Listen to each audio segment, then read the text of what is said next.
معزز ناظرین اکرام، آج کی ویڈیو میں ہم آپ کو کسریٰ کے دربار میں نعمان رضی اللہ تعالیٰ عنہ اور مغیرہ رضی اللہ تعالیٰ عنہ کی تاریخی تقریریں کے بارے میں آپ کو بتایا جائے گا۔ آپ سے التماس ہے کہ ویڈیو کو آخر تک لازمی دیکھیے گا، اور ابھی تک اگر آپ نے ہمارے channel wealth of knowledge corner کو سبسکرائب نہیں کیا ہو تو کائنڈلی ہمارے چینل کو بھی سبسکرائب کر دیجیے گا، اور جن احباب نے ہمارے چینل کو سبسکرائب کیا ہوا ہے ان کا دل کی اتھاہ اور عمیق گہرائیوں سے مشکور ہیں۔ دربار خلافت سے فرمان آیا کہ لڑائی سے پہلے کسریٰ کے دربار میں چند معزز و فہیم مسلمانوں کو سفیر بنا کر بھیجو، اور اسلامی قاعدہ کے مطابق پہلے شرائط صلح پیش کرو۔ سعد رضی اللہ تعالیٰ عنہ نے 14 سردار قبائل کو انتخاب کر کے مدائن میں شہنشاہ ایران کے دربار میں بھیجا۔ شہنشاہ ایران نے اسلامی سفارت کی آمد سن کر اپنا دربار بڑی شان سے سجایا۔ یہ سفیر یمنی چادریں کانوں پر ڈالے ہوئے، چمڑے کے موزے پاؤں میں پہنے ہوئے اور کوڑے ہاتھ میں لیے ہوئے اس بے باکانہ انداز سے دربار میں داخل ہوئے کہ درباری سہم گئے، اور شہنشاہ ان کی جرأت پر حیران رہ گیا۔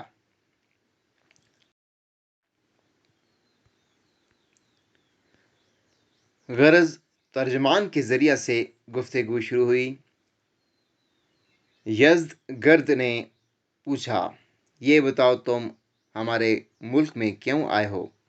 نعمان بن مکرن جو رئیس وفد تھے آگے بڑھے اور حسب ذیل تقریر کی۔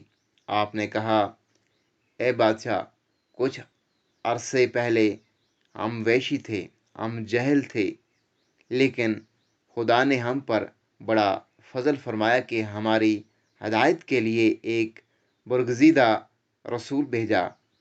خدا کے اس مقدس رسول نے ہم کو راہ حق دکھائی۔ اس نے نیکی کی طرف بلایا اور بدی سے بچایا، اور وعدہ کیا کہ اگر ہم اس کی دعوت کو قبول کر لیں تو دنیا اور آخرت کی کامیابی ہمارے قدم چوم لے گی۔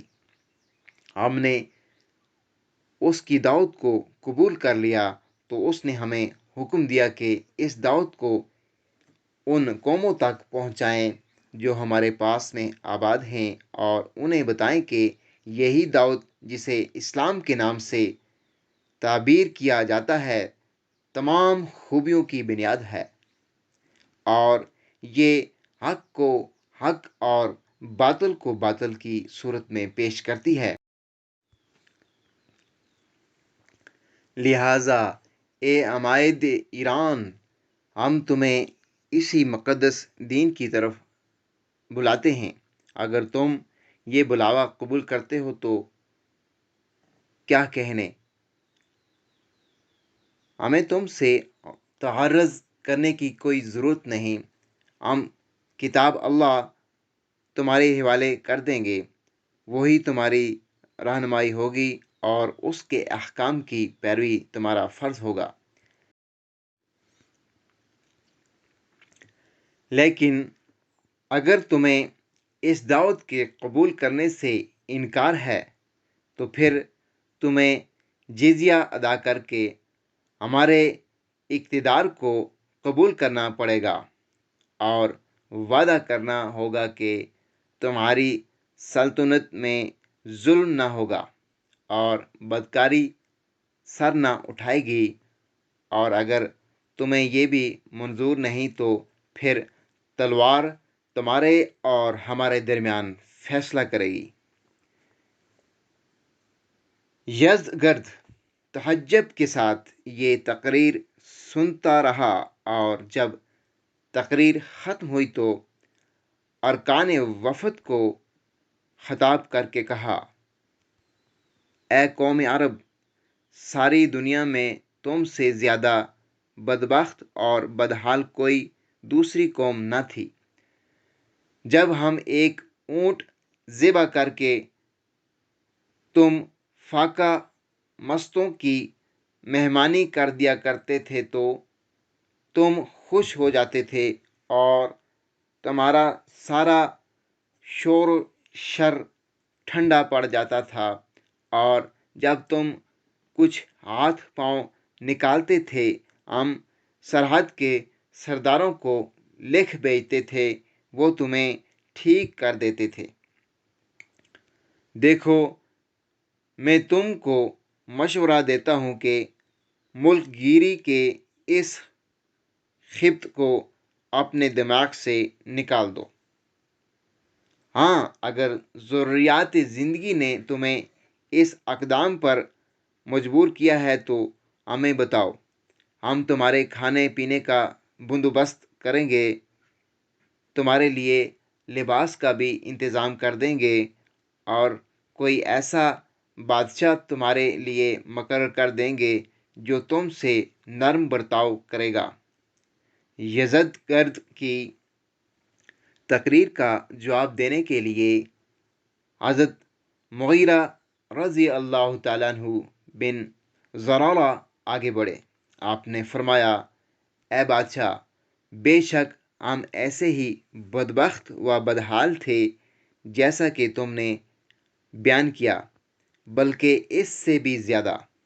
ہم مردار جانور کھاتے تھے اور اون اور چمڑا ہمارا لباس تھا اور زمین ہمارا بستر۔